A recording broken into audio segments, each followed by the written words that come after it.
Once your device is paired, your first screen should be shown as default settings.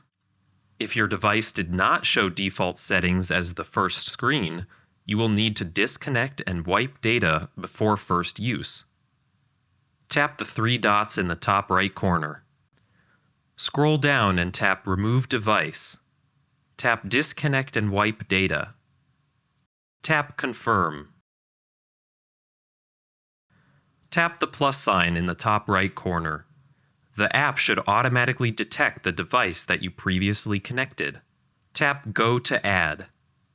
Select your network and password, then tap Next.